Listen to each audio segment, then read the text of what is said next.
우리가 지난 시간에는 창세기 22장에 있는 여호와 일의 그 이야기를 살펴보면서 아브라함과 그 다음에 그 이삭, 그것이 우리 아버지 하나님과 아들 하나님 그 사이에 어떤 관계로 이렇게 나중에 전개가 되는가, 그 사건을 자세하게 이제 살펴봤고요. 오늘은 유대인이 뭔가, 유대인에 대한 공부를 하도록 하겠습니다. 창세기 22장 이후에는 이제 아브라함 이야기가 이제 끝이 나기 시작하면서 그 다음에 이제 이삭으로 이야기가 옮겨가고, 그 다음에 이삭에게서 그 다음에 야곱으로 옮겨가고, 그 다음에 야곱에게서 12지파가 나서, 그래서 야곱이 이제 12지파를 다 축복을 해주고, 그리고선 죽는 그와 같은 이제 대목이 나옵니다. 그래서 그 12지파가 결국은 다 이제 어디로 내려가게 됩니까? 이집트로 이제 내려가는 그와 같은 대목이 창세기 마지막 장에 이제 기록이 되어 있습니다. 자, 그래서 오늘은 이 12지파, 그 12지파를 우리가 유대인 그렇게 이야기합니다. 유대인 영어로 JEW, 복수로 쓰게 되면 JEWS에서 Jews라고 이제 이야기를 하는데요. 이 유대인이라고 하는 말은 이방인들 사이에 사는 히브리 사람들을 지칭하는 말로서 특히 바벨론 포로 생활 이후에 많이 사용되었습니다. 잘 들으세요. 이게 어떻게 된 거냐 하면 나중에 이제 이야기가 나오겠지만 이제 왕국이 시작이 됐습니다. 왕국이 시작이 돼서 이제 르호보암 왕 때에 가서 북왕국 이스라엘하고 남왕국 유다로 왕국이 이게 둘로 나뉘게 되거든요. 그래서 남왕국 유다에는 어떤 사람이 산 거예요? 유다 지파 사람들하고 그 다음에 베냐민 지파하고 그렇게 살았는데 대부분이 유다 지파입니다. 그래서 여기 유대인이라고 하는 그 얘기는 우리가 유대인 그러니까 유대 지방에 사는 사람인가 보다 이렇게 생각하기 쉬운데 원래 뜻은 그게 아니고 유다인이 돼야 맞습니다. 유다 지파에서 나온 사람들. 그래서 유다인이 돼야 맞는데 이제 한국말로 유대인으로 이게 고정이 돼 있기 때문에 우리가 이제 더 이상 바꾸지 않습니다. 다만 유대인 그렇게 이야기할 때 1차적인 뜻은 유다에게서 나온 사람들. 아시죠? 12지파 중에 그 아들 중에 하나가 유다예요. 그 유다의 지파를 통해서 메시아 오게 되는데 그 메시아가 오는 그 지파에서 나온 사람들을 가리켜서 유대인이라고 그러는 거다. 그리고 그 이후에 이제 뜻이 조금 변경이 돼서 유대 지방에 사는 사람들. 여러분 신약 시대에 가서 보면 유대 지방이 있고 사마리아가 있고 그 다음에 갈릴리가 있고 이렇게 지역이 나뉘어 있잖아요. 그래서 예루살렘이 속해 있는 그 부분이 유대 지방입니다. 그래서 그 유대 지방에 사는 이와 같은 사람들도 나중에는 유대인이라고 이렇게 부르는 경우가 있었는데 원칙적으로는 유다 지파에서 나온 사람이 유대인입니다. 그 내용이 열왕기하 16장 6절, 그 다음에 에스더 2장 5절에 나와 있습니다. 자, 그럼 유대인이 뭐 하는 사람들이냐? 유대인은 하나님이 살아계신다고 하는 것을 보여주는 강력한 증거입니다. 유대인이 흩어져서 약 2500년 동안 이 땅에 흩어져서 살다가 1948년도에 드디어 나라를 다시 건설하거든요. 이와 같은 일이 인류 역사상 다른 민족 가운데는 없었습니다. 유일하게 유대인만이 몇천 년이 지난 이후에 자기 나라 땅을 다시 회복하고 그리고 이스라엘이라고 하는 그와 같은 나라를 지금 만들었습니다. 그래서 여호와 하나님이 이스라엘의 하나님인데 그 이스라엘의 하나님이 살아계심을 보여주는 그와 같은 강력한 증거가 유대인이다. 우리가 이제 그렇게 이야기를 할 수 있습니다. 그럼 유대인의 장점이 뭐냐? 로마서 3장 1절에서 2절 가서 보면 여러 가지가 많은데 그 중에 제일 큰 게 뭐라 그랬어요? 하나님의 말씀들을 맡았다는 거예요. 그러니까 하나님의 말씀들을 한 글자도 틀리지 않게 이렇게 해서 보존해 주시기 위해서 하나님께서 유대인들이라고 하는 머리가 비상한 사람들을 말 그대로 악착 같은 사람들이죠. 그와 같은 사람들을 시켜서 하나님의 말씀들을 보존해 주셨습니다. 그래서 구약 성경의 모든 말씀들을 보존해 주셨고 또 신약 성경의 대부분의 말씀도 다 누가 기록했어요? 유대인이 기록했어요. 예수님도 유대인이고. 아시겠죠? 그래서 하나님의 말씀들을 맡았다는 것, 그것이 유대인들의 가장 큰 장점이고 우수한 점이다. 우리가 그렇게 이야기할 수가 있습니다. 자, 그러면 히브리 사람들은 누구냐 이거예요. 히브리 사람들은 아브라함의 후손으로 약속의 땅 가나안을 차지한 사람들입니다. 자, 히브리 사람이라고 하는 말은 어디에 제일 먼저 나오냐면 창세기 14장 13절에 제일 먼저 나옵니다. 히브리 사람 아브라함하고 이제 나오거든요. 자, 그러면 이 히브리 사람은 지난번에 제가 말씀드렸듯이 어디서 나오냐 하면 오래 산 족장들 중에 한 사람의 이름이 에벨이라고 하는 사람이 있어요. 그 에벨이 히브리 말로는 헤벨 그렇게 부를 수도 있습니다. 그래서 헤벨, E-B-E-R 아니면 H-E-B-E-R 이 말에서 유래된 것으로 이제 보이는데 창세기 10장 25절에 가서 보시면 에벨 아니면 헤벨이라고 하는 사람이 나옵니다. 자, 이 사람이 얼마쯤 살았냐면 460년 정도를 산 걸로 성경이 기록되어 있습니다. 그래서 에벨의 6대 자손이 아브라함이에요. 잘 들으세요? 에벨의 6대 자손이 아브라함입니다. 근데 에벨이 어느 정도 지금 사냐 하면 460세 정도를 살아요. 제가 지금 정확하게 460 몇 세인지는 지금 알 수가 없는데요. 대략 한 460세를 사는 걸로 그렇게 기록이 되어 있습니다. 자, 그래서 그는 아브라함을 비롯한 자신의 6대 후손들보다 더 오래 살았어요. 아브라함이 몇 세에 죽었다 그랬습니까? 175세에 죽었거든요. 그러니까 아브라함이 죽었는데 아직 누가 살아있어요? 헤벨이 지금 살아있는 겁니다. 에벨이 살아있는 거예요. 어느 정도까지 살았냐면 얼마 동안 이삭과 야곱의 조상으로서 이 두 사람이 살아있을 때도 생존해 있었어요. 그러니까 상당히 오래 산 사람이에요. 이 헤벨이라고 하는 사람이. 그래서 히브리 사람이라는 명칭은 또 이스라엘 자손이라는 말을 대신한 그런 말이다. 이스라엘의 자손. 여러분, 우리가 구약 성경을 읽으면 이스라엘 자손이 하는 얘기가 많이 나오죠. 영어로 이야기할 때는 이스라엘의 자손입니다. 원래는. 그걸 줄여서 이스라엘 자손. 그럼 이스라엘이 누구예요? 야곱이에요. 그러니까 여러분이 이스라엘 자손이 이집트로 내려갔다 이렇게 얘기하면 야곱의 자손이 내려갔다 이렇게 생각하시면 되는 거예요. 그러니까 이사야서에 오 이스라엘아, 오 야곱아 이게 다 같은 얘기입니다. 이해하시겠죠? 근데 많은 분들이 이스라엘 자손 얘기하는데 이게 이스라엘 자손이 그냥 그 사람들 얘기하나 보다 그런 게 그게 아니라 원래 뜻은 뭐예요? 이스라엘에게서 난 자손들이다 그런 뜻이에요. 그 이스라엘에게서 난 자손이 곧 야곱에게서 난 자손이고 그게 누구예요? 히브리 사람이고 그게 또 누구예요? 유대인이다. 그렇게 우리가 여러 가지 말로 이제 사용할 수가 있습니다. 그래서 이스라엘의 자손이란 말과 대비가 돼서 히브리 사람이라고 하는 명칭은 이방인들에게 잘 알려진 유대인들을 가리키는 그런 명칭입니다. 자, 그러면 유대민족 아니면 유다민족의 창시자는 누구냐? 아브라함이에요. 히브리 민족의 창시자 아브라함이에요. 이스라엘 자손의 창시자는 누구냐? 물론 야곱이죠. 근데 야곱이 누구에게서 나오냐면 아브라함에게서 나오기 때문에 아브라함이 이 이스라엘 민족의 창시자입니다. 그러니까 뭐라고 부르냐면 이스라엘 사람들은 아버지 아브라함이요 그렇게 부릅니다. 아버지라고 불러요. 여러분 누가복음 16장 가서 보시면 부자와 나사로 이야기 나오잖아요. 그 부자가 누구라 그래? 아브라함을 가리켜. 아버지 아브라함이요 그런단 말이에요. 그 아버지는 사실은 조상님 그런 뜻이에요. 원래 뜻은 조상 아브라함이시여 이렇게 부르는 거예요. 그러니까 다 그렇게 불렀어요. Father Abraham 이렇게 부른 거예요.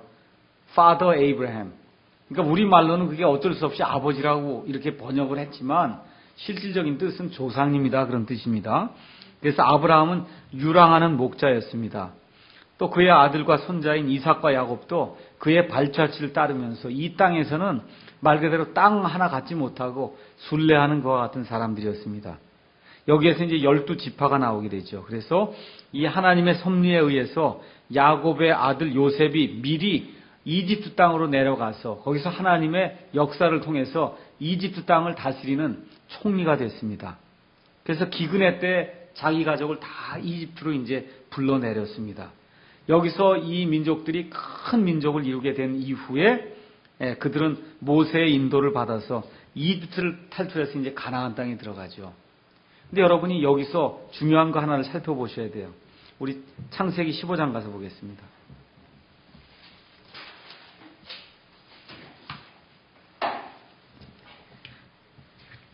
창세기 15장 가서 보시면은 아브라함이 주를 믿으니 그것을 그에게 의로 여기셨다. 이렇게 이제 15장 6절 말씀이 있단 말이에요.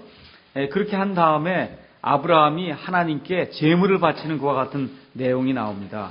하나님이 얘기하죠. 9절에 나를 위하여 3년 된 암 송아지와 3년 된 암 염소와 3년 된 순양과 산비둘기와 집비둘기 새끼를 취하라. 그래서 이걸 다 취했단 말이에요. 그걸 다 조각을 냈어요.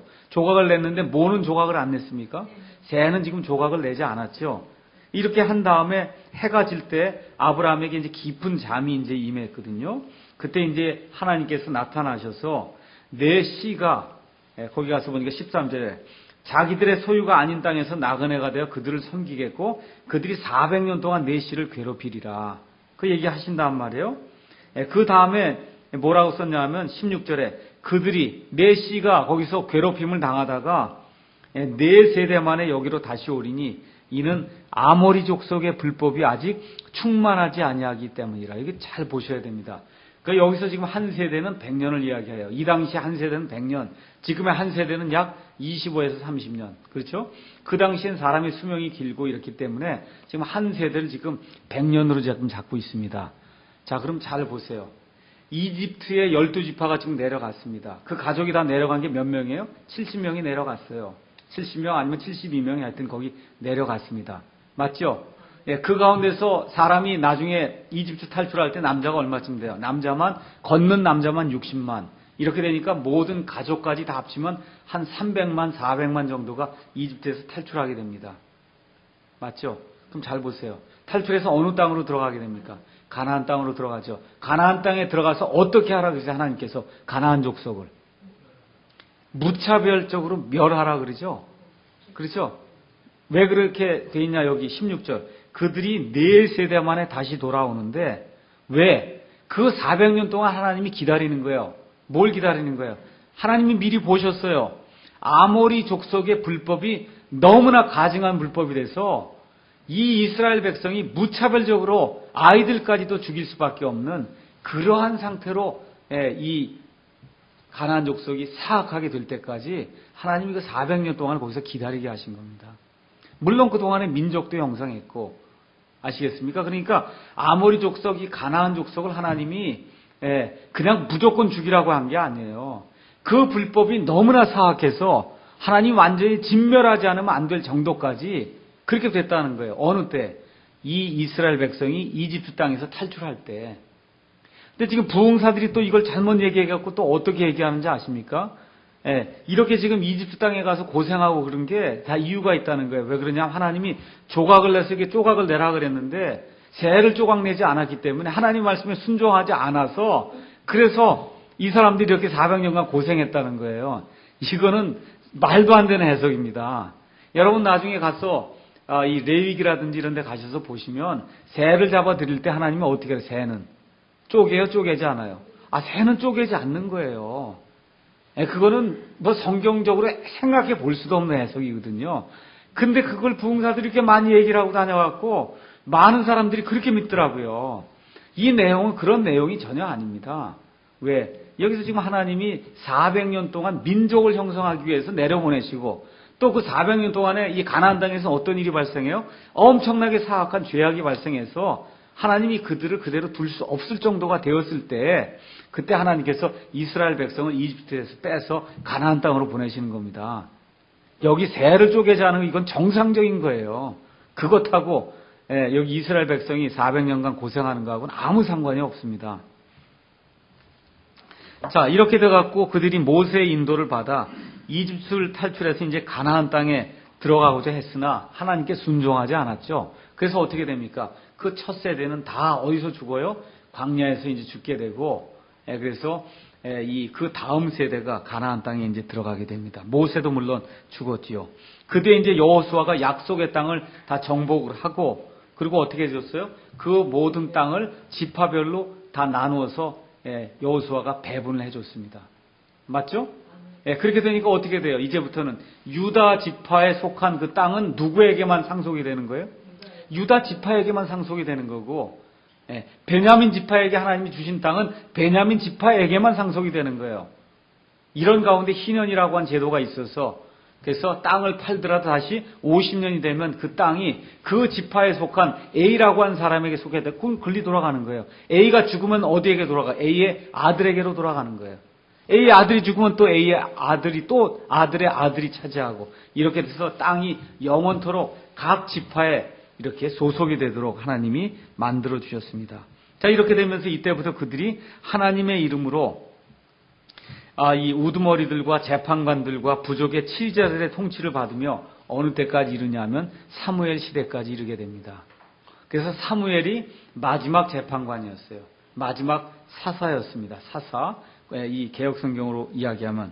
그래서 그 내용이 사도행전 13장 16절에서 23절에 비시디아 안디옥에 내려가서 사도 바울이 복음을 선포할 때 이 내용을 모든 거기 모여있던 사람들에게 전달하는 그러한 장면이 그 안에 기록이 되어 있습니다. 자, 이렇게 돼서 사사 시대가 끝나게 돼서 드디어 이제 사무엘이 이제 맨 마지막 사사가 됐는데, 그때 누구를 요구합니까? 백성들이 왕을 주십시오 하고 이제 왕을 요구하니까 드디어 어떻게 돼요? 하나님이 왕을 허락하신단 말이에요. 그래서 어떻게 됩니까? 왕정이 시작이 됐어요. 왕정이 시작이 돼서 누가 초대왕이 됩니까? 사울이 초대왕이 되고, 그 다음에 누가 돼요? 하나님의 마음에 합한 다윗 왕이 두 번째 왕이 되고, 그 다음에 세 번째 왕이 솔로몬이 되고, 각각 몇 년씩 치리합니까? 40년씩 치리해요. 사울도 40년, 다윗도 40년, 그 다음에 솔로몬도 40년. 그래서 약 120년 동안 이 세 사람이 이제 통치를 하게 되죠. 이렇게 돼서 다윗 왕가에서, 다윗의 계통에서 나온 사람들이 남왕국 유다는 계속해서 이제 통치를 하게 되고, 드디어 이 왕국이 갈리게 됐죠. 솔로몬 다음 왕이 누굽니까? 르호보암이 되었을 때 사람들이 왔단 말이에요. 이스라엘 백성들이 와서 너무 짐이 무거우니까, 당신의 아버지가 우리에게 지어준 짐이 너무 무거우니까 이걸 좀 가볍게 해주십시오 하니까 어떻게 해요? 거절했단 말이에요. 그렇게 돼서 북왕국 이스라엘은 누구에게로 넘어가냐 하면 여로보암이라고 하는 사람에게 넘어가서 여로보암이 왕이 됐습니다. 그리고 남왕국 유다에는 르호보암이 왕이 됐어요. 그럼 잘 들으세요. 잘 들으세요. 이 이스라엘에 12지파가 있는데 12지파 중에 가장 강력한 지파 2개를 들라 그러면 어디하고 어디를 들 수 있습니까? 북쪽에는 에브라임 요셉의 지파를 들 수가 있어요.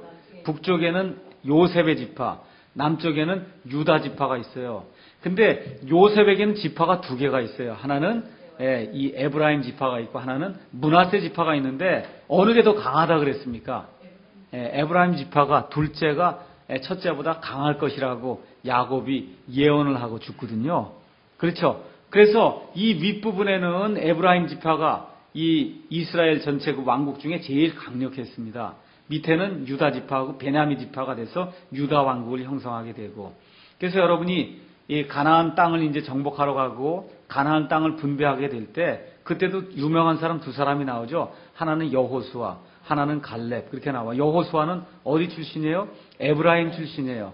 에브라임 지파 출신이고, 갈렙은 어디 출신이에요? 유다 지파 출신이에요. 그러니까 가나안 땅을 배분하거나 이럴 때는 에브라임이 가장 강력하게 힘을 발휘했어요. 여호수아가 거기 출신이니까. 맞죠? 그런데 나중에 하나님이 베냐민 지파, 제일 작은 베냐민 지파에서 사울 왕을 삼아갖고 그 사울 왕이 계속해서 통치하게 하려고 했는데 사울이 반역을 해갖고 왕좌를 잃어버리게 되죠. 그렇게 되면서 누가 이제 그걸 차지하냐면 다윗이 차지하게 돼서, 그래서 바빌론에 의해서 유다 왕국이 나중에 이제 멸망을 받는데, 그 멸망을 받을 때까지 유다 왕국에서는 왕이 다 누구의 자손이냐 하면 다윗 왕의 자손이에요. 다윗 왕의 자손. 중간에 아달랴라고 하는 그러한 그 여왕이 잠깐 일어난 적이 있습니다. 그 여왕 빼고는 몽땅이 다 다윗의 후손이에요. 근데 저 북왕국 이스라엘에는 왕이 여럿 있었는데 좋은 왕이 하나도 없었습니다. 근데 거기에는 여로보암의 자손도 있고 또 다른 사람의 자손도 있고 해서 여러 사람의 자손들이 왕이 돼갖고 이 북왕국 이스라엘을 이제 통치하게 됩니다. 자, 그래서 이제 이렇게 통치가 진행되는 가운데 북왕국 이스라엘의 우상 숭배가 극심하게 되고 해서 결국은 북왕국 이스라엘이 그 당시에 전 세계 강한 제국으로 떠오른 아시리아에 의해서 패망을 당해갖고 포로로 끌려가는 그런 내용이 나옵니다. BC 721년에 이 사건이 기록되고 이스라엘 왕국의 맨 마지막 왕이 누구냐면 호세아라고 하는 그런 왕입니다. 호세아.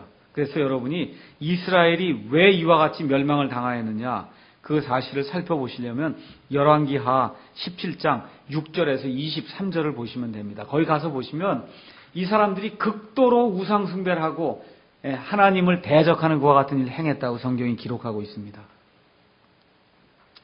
자, 그래서 아시리아가 와서 북왕국 이스라엘을 이제 침공을 해갖고 북왕국 이스라엘 다 멸망을 시켰거든요. 북왕국 이스라엘을 멸망시킨 다음에 어떤 일을 했냐면 아시리아 왕국에 살고 있던 사람들을 데려다가 어디다 갖다 놨어요?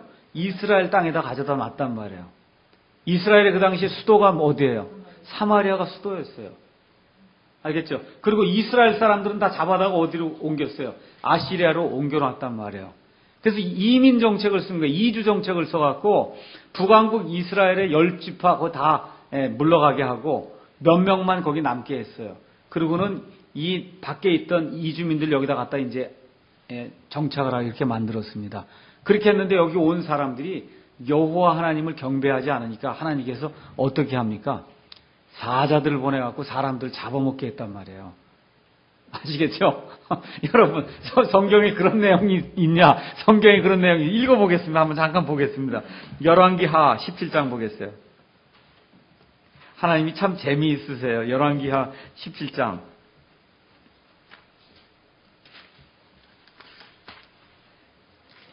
열왕기하 17장 가서 보면은 17장 25절. 24절부터 제가 읽을게요. 아시리아 왕이 바빌론과 구다와 아바와 하맛과 스발와임으로부터 사람들을 데려다가 이스라엘 자손 대신 사마리아의 도시들에 두매 그들이 사마리아를 소유하고 그곳의 도시들에 거하니라. 그들이 처음 거기에 거할 때 주를 두려워하지 아니하였으므로 주께서 사자들을 그들 가운데 보내심에 사자들이 그들 중에서 몇 사람을 죽이니라. 사자들을 보내갖고 하나님이 몇 사람을 죽였단 말이에요. 그랬더니 이 사람들이 이거 큰일 났구나. 이 땅의 신에 대한 관습을 우리가 알지 못해서 제대로 경배를 드리지 않기 때문에 이와 같은 일이 일어났구나 해서 아시리아 왕에게 다시 이 사실을 알리게 되니까 아시리아 왕이 어떻게 해요? 그 신의 풍습을 잘 아는 그 이스라엘 사람 중에 제사장 한 명을 빨리 데리고 와라. 그래서 그 사람을 그리 다시 보냈단 말이에요. 그 사람을. 그렇게 보내니까 28절에 이에 그들이 사마리아에서 사로잡아간 제사장들 중에서 한 사람이 와서 베델에 거하며 그들에게 어떻게 주를 두려워해야 하는지를 가르쳤더라. 주를 두려워하는지 가르쳤어요. 그런데 주를 두려워할 뿐더러 어떤 일이 또 발생하냐 하면 그러나 각 민족이 여기 이주에서 여기 사마리아 땅으로 오기 전에 다 거하던 그와 같은 그 땅이 있었을 거 아닙니까? 그 땅에서 이방신들을 섬겼잖아요. 그 이방신들을 거기서 또 섬기는 거예요. 이 사마리아에 와서. 그렇게 하니까 어떤 일이 발생해요? 여호와 하나님도 섬기고 자기들이 섬기던 그 신들도 섬기고 그래서 이렇게 혼합 종교가 이제 생겨나기 시작했고 또 어떤 일이 발생합니까? 사마리아에 살고 있던 이스라엘 사람과 여기 아시리아 사람들이 같이 결혼을 하게 되니까 민족이 이제 합쳐지게 되죠. 그렇죠? 그렇게 돼서 혼혈 민족이 생겨나게 된 거예요. 이스라엘 민족이 이제 피가 섞인 거예요. 이전에는 피가 섞이지 않았는데 그래서 이 북쪽에 있는 이 10지파는 민족이 피가 섞였어요. 그래서 그 사람들 뭐라고 그러냐면 사마리아 사람이다 그러는 거예요. 그래서 신약시대에 오니까 유대 사람들이 어떻게 해요? 사마리아 사람을 개나 돼지처럼 취급한 거예요. 왜 그러냐? 피가 섞였다 이거예요. 우린 피가 섞이지 않았는데. 여러분 그 배경을 이해하시겠습니까? 예. 그렇게 되니까 사마리아를 지나가기를 원치 않고 이런 일들이 이제 발생하고 사마리아 사람들하고 유다 사람들이 이렇게 상종하지 않는 그와 같은 일이 이 요한복음 4장에 가서 보시면 여러분이 이제 알 수가 있습니다. 자, 그 다음에 이제 유다 왕국은 그 뒤에 바빌론으로 포로가 되어 이제 끌려갑니다. 세 차례 포로가 됩니다. BC 606년, 그 다음에 BC 597년, 그 다음에 586년에서 세 번에 이제 끌려가는데 이 다니엘이 잡혀가는 때가 언제냐면 BC 606년입니다. 1차 포로 생활 이제 하게 될 때 다니엘이 잡혀가죠. 느부갓네살 왕이 이제 침공했을 때입니다. 자, 그렇게 돼서 마지막으로 남은 유다의 왕의 이름이 시드기야입니다. 시드기야. 열왕기하 25장에 가서 보시면 유다 왕국도 얼마를 더 버티냐? 100년 이상을 더 버팁니다. 몇 년을 더 버텨요. 버티는데 안 돼요. 왜 안 됩니까? 하나님을 배반하고 이방 신들을 섬기고 우상 숭배를 하는 것 때문에 안 되는 거예요. 우상 숭배 때문에.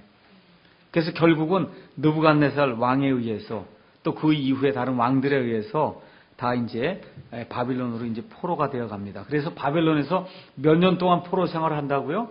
70년.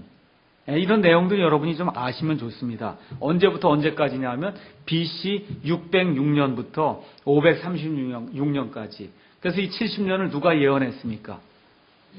예레미야 대언자가 그 70년을 예언했고 나중에 다니엘이 여기 이 바벨론 땅에 끌려가서 대언자 예레미야의 글을 읽다가 이 포로 생활이 얼마 동안 지속된다는 걸 알았어요? 70년 동안 지속된다는 걸 알게 되었습니다. 그 내용이 이제 다니엘서에 기록이 되어 있습니다. 자, 70년 포로 생활이 끝날 때 어떤 일이 발생해요?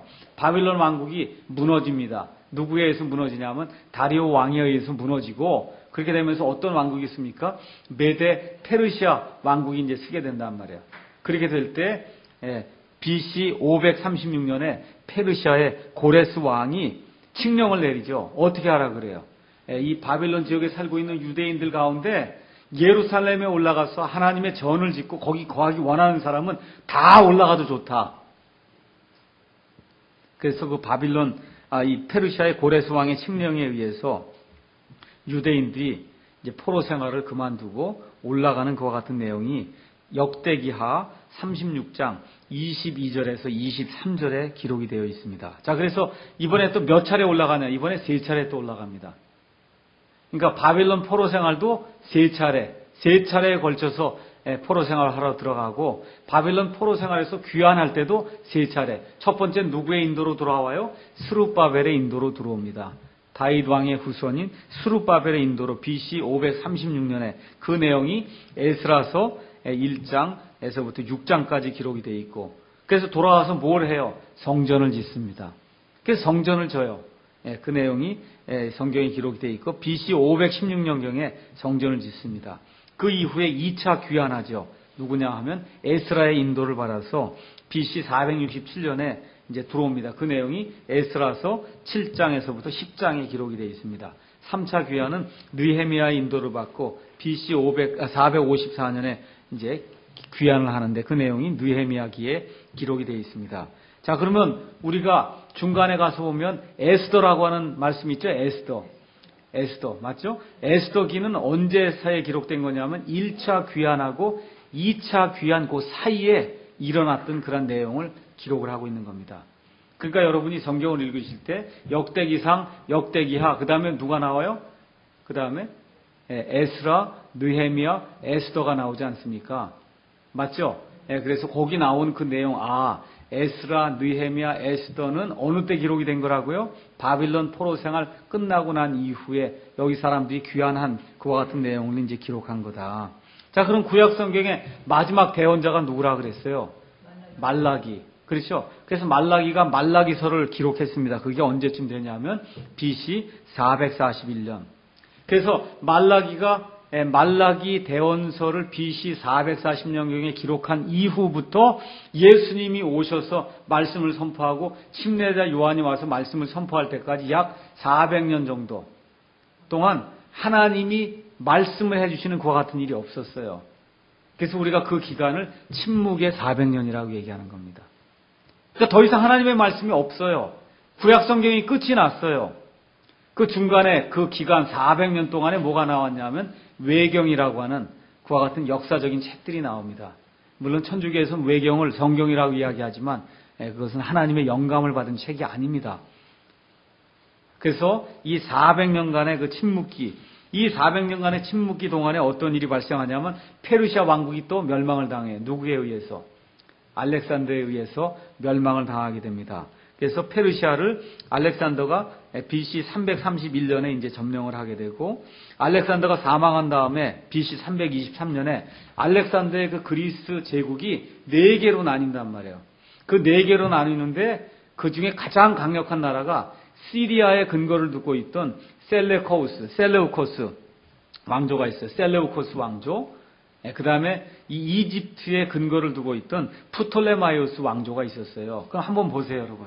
시리아가 여기 있고 팔레스타인이 여기 있고 이 밑에 이집트가 있단 말이에요. 그렇죠? 그럼 프톨레마이우스가 세력이 강해지면 위로 치고 올라갈 거 아닙니까? 그럼 어딜 지나가야 돼요? 팔레스타인을 지나가야 돼요. 그렇죠? 또 저 위에는 시리아에 근거를 두고 있는 셀레우코스 왕조가 강성해지면 밑으로 치고 내려온단 말이에요. 그럼 또 어디를 통과해야 돼요? 팔레스타인을 통과해야 되니까 팔레스타인은 말 그대로 열강들의 각축 이러한 그 전쟁이 이제 발생하면서 이 뭐 사람들의 생활이 피폐해질 대로 피폐해진 겁니다. 아시겠죠? 매일 전쟁이다 보시면 돼. 그냥 전쟁이고 약탈당하는 이런 일이 생기니까 이 사람들의 마음속에 뭐가 있었겠어요?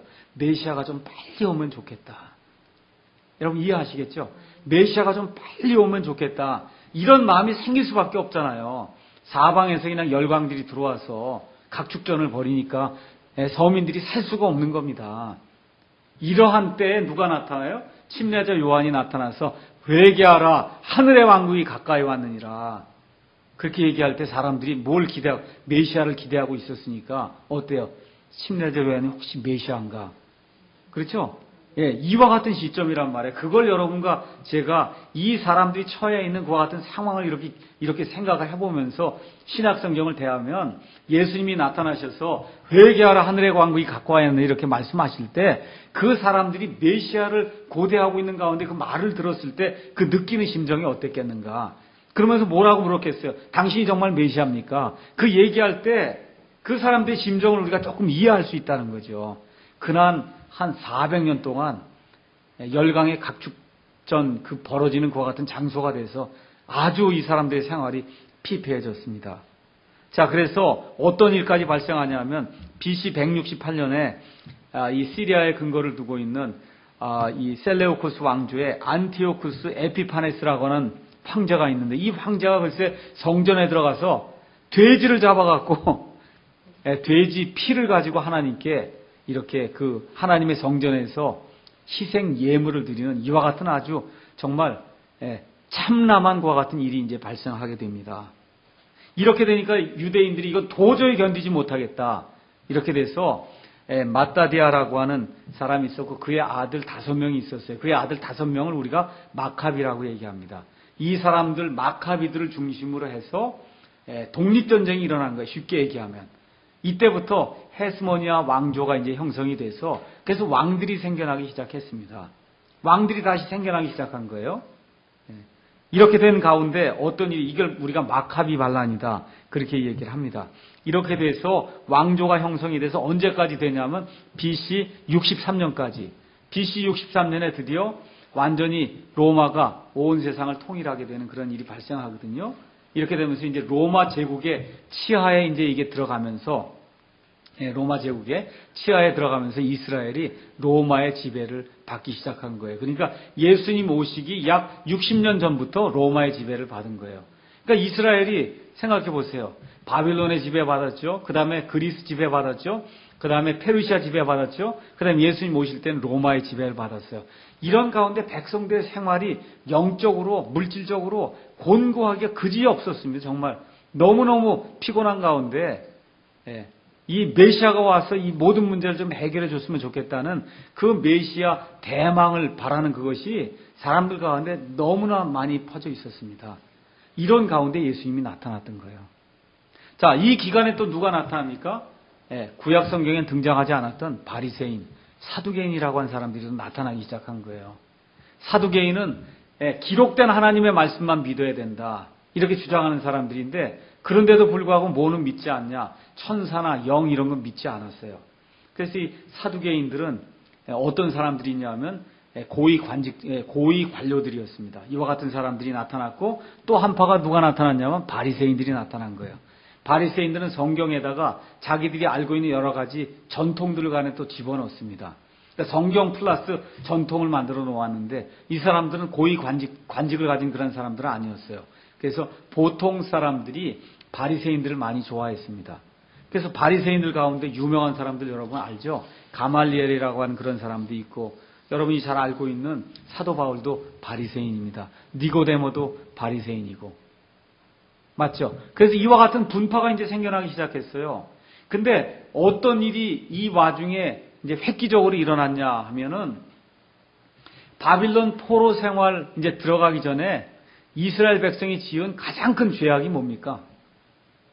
바빌론 포로 생활의 원인이 됐던 죄악. 뭐예요? 우상숭배, 우상숭배. 맞죠? 바빌론 포로 생활이 끝난 다음에 여기 다시 돌아왔거든요. 그 이후부터는 우상숭배는 안 해요, 더 이상. 그러니까 예수님이 이 땅에 오셔서 말씀 전할 때 너희들 우상숭배하니까 그거 하지 말라 그런 얘기 하세요? 안 합니다. 그러니까 이스라엘 백성이 아주 그 바빌론 포로 생활 그걸 통해서 우상숭배는 안 된다고 아주 작정을 했습니다. 그래서 그 이후에 우상숭배는 없어요. 단지 그 다음에 뭐가 들어서기 시작했냐면 여러 가지 전통이 이제 들어서기 시작한 거예요. 뭘 하면 안 된다, 뭘 하면 안 된다, 뭘 해야만 된다. 이게 성경 말씀 외에 더해지기 시작했습니다. 이렇게 해서 바리새인, 사두개인 이와 같은 사람들이 이제 나오기 시작했습니다. 자, 이러는 가운데 백성들이 메시아를 고대하고 있는 가운데 우리 예수님이 왔단 말이에요. 왔는데 그분의 백성이 예수님을 영접해요, 영접하지 않아요? 영접하지 않죠. 거기에 유명한 구절 한번 읽어보겠습니다. 요한복음 1장 11절에서 13절. 요한복음 1장 11절에서 13절 가서 보시면 그분께서 자기 백성에게 오심에, 이 백성이 지금 킹제임스 성경 가서 보시면 이탈릭으로 돼 있죠. 그 얘기는 백성이란 말은 원래 없었던 얘기예요. 원래 뜻은 뭐냐면 그분께서 자기의 것에게 왔다는 거예요. 자기의 것. 자기의 것에게 왔는데 그분의 백성이, 그분의 것이 그분을 받아들이지 아니했다는 거예요. 그분의 것이 누구예요? 유대인이에요, 유대인. 예수님이 1차적으로 누구에게 오셨어요? 유대인에게 오셨단 말이에요. 유대인에게 오셔서 하나님의 말씀을 선포하고 하나님의 왕국을 선포하고 이렇게 했는데 그분의 백성이 받아들이질 않아요. 그런데 그분의 백성이 받아들이지 않았으나 그분을 받아들인 자, 곧 그분의 이름을 믿는 자들에게는 다 하나님의 아들이 되는 권능을 그분께서 주셨으니, 그래서 유대인들에게 왔는데 받아들이지 않았어요. 누가 받아들였냐? 예수님을 믿는 자가 받아들였어요. 그 사람들은 어떻게 됐다는 거예요? 이들은 혈통으로 난 사람이 아니라는 거예요. 유대인이 아니라는 거예요. 아브라함의 자손이 아니라는 거예요. 혈통으로나 육신의 뜻으로나 사람의 뜻으로 나지 아니하고 오직 하나님에게서 태어난 자들이니라. 그래서 그 다음에 말씀이 육신이 되어 우리 가운데 거하심에 우리가 그분의 영광을 보니 아버지의 독생하신 분의 영광이요 은혜와 진리가 충만하더라. 이렇게 기록이 되어 있습니다. 그러니까 제가 여러분에게 말씀드린 그 포인트 이해하시겠죠? 예수님이 오실 때에는 메시아 대망 사상이 아주 온 백성 가운데 널리 퍼져 있었습니다. 바로 이러한 때 말씀이 육신이 돼서 이 사람들에게 나타나서 유대 백성에게 나타나서 내가 메시아라고 하는데 안 받아들여요. 안 받아들여요. 그래서 예수님이 메시아 왕국을 이 유대 땅에서 이루려고 하는데 받아들이질 않잖아요. 그렇게 되니까 어떻게 됩니까? 메시아 왕국이 연기가 되는 그와 같은 일이 발생하게 됩니다. 그래서 예수님께서 결국 십자가에서 죽으시고 나서 승천하신 그 이후에 약 40년 정도 시간이 지났을 때 AD 70년경에 도저히 이스라엘이 더 이상 나라로 존재할 수가 없게 되었습니다. 바로 이때 로마 사람들이 티투스 장군 지휘하에 예루살렘을 점령하고 완전히 예루살렘을 폐허로 만들고 예루살렘에 거하던 모든 사람을 다 내쫓았습니다. 폐허가 되고 만 거예요. 그 이후부터 이스라엘 사람들이 온 세상으로 흩어져 나가면서 소위 우리가 이야기하는 디아스포라가 된 겁니다. 이 디아스포라가 돼서 온 세상에 퍼져나갔다가 드디어 하나님의 섭리하에 1948년도 5월에 다시 팔레스타인 땅으로 돌아와서 이스라엘이라고 하는 나라를 다시 만든 겁니다. 그러니까 창세기, 아브라함 기사나 이와 같은 걸 읽으면서 저와 여러분이 꼭 기억해야 될 것이 저 팔레스타인 땅은 하나님 누구에게 영원토록 주셨어요? 아브라함과 그의 씨에게 영원토록 주셨기 때문에 그래서 저 땅이 이스라엘 땅이라는 거예요. 하나님이 주신 하나님의 상속 재산입니다. 자, 그러면 히브리 사람들의 통치 체제는 뭐냐 하면 신정정치. 하나님이 왕으로서 다스리는 체제예요. 그 체제가 재판관들이 다스리는 체제든 족장들이 다스리는 체제든 아니면은 왕이 다스리는 체제든 상관없어요. 이스라엘의 절대적인 군주는 하나님뿐이 없습니다. 그런 상황 속에서 신년 제도라든지 11조 제도라든지 안식일 제도라든지 이런 율법이라든지 이런 것들을 이해하셔야죠. 그걸 지금 민주체제로 생각하고 이해하면 큰일 납니다. 안식일 지키지 않으면 죽임을 당한 거예요. 11조를 드리지 않으면 그러면 율법에 따라서 벌을 받는 거예요. 아시겠죠? 이와 같은 상황 속에서 이 사람들이 이 하나님만을 절대적인 그와 같은 왕으로 여기면서 섬겼다. 히브리 사람들의 종교는 여러분이 잘 아시지 않습니까? 유일하신 하나님만을 섬기는 것. 아브라함에게 나타나신 그 하나님, 이삭에게 나타난 그 하나님, 그 다음에 누구예요? 야곱에게 나타나신 그 하나님, 산자들의 하나님, 그 하나님만을 섬겼는데 이 사람들이 12지파가 돼서 나중에 이집트에 내려가서 뭘 배워와요? 우상숭배를 배워오는 거예요. 거기 한 400년 동안 거하면서 우상숭배하는 걸 배워와갖고 그때로부터 시작해서 왕정시대 끝날 때까지 계속해서 문제가 되는 게 우상숭배였어요. 근데 우상숭배 문제는 바벨론 포로가 끝난 이후에 완전히 이제 없어지게 된다. 아시겠죠? 예. 자, 그러면 유대인들의 미래에 대해서만 잠깐 말씀드리겠습니다. 1948년도에 유대인들이 팔레스타인 땅에 돌아왔습니다. 1968년도에 6.1 전쟁을 통해서 구 예루살렘을 회복했어요. 구 예루살렘 안에 성전을 지을 무슨 땅이 있어요? 모리아산이 거기 들어있는 거예요. 우리가 지난 시간에 공부했던 모리아산, 예루살렘 그 산이 구 예루살렘 안에 들어있는데 그게 1968년도에 탈환이 됐습니다. 자, 그럼 구 예루살렘을 회복했으니까 뭘 지으려고 그래요? 성전을 지금 지으려고 그럽니다. 그래서 이제 7년 환란기가 시작이 되면 적그리스도와 그 다음에 이스라엘과 7년 동안에 그와 같은 언약을 맺습니다. 그 언약의 한중간에 3년 반이 될 때에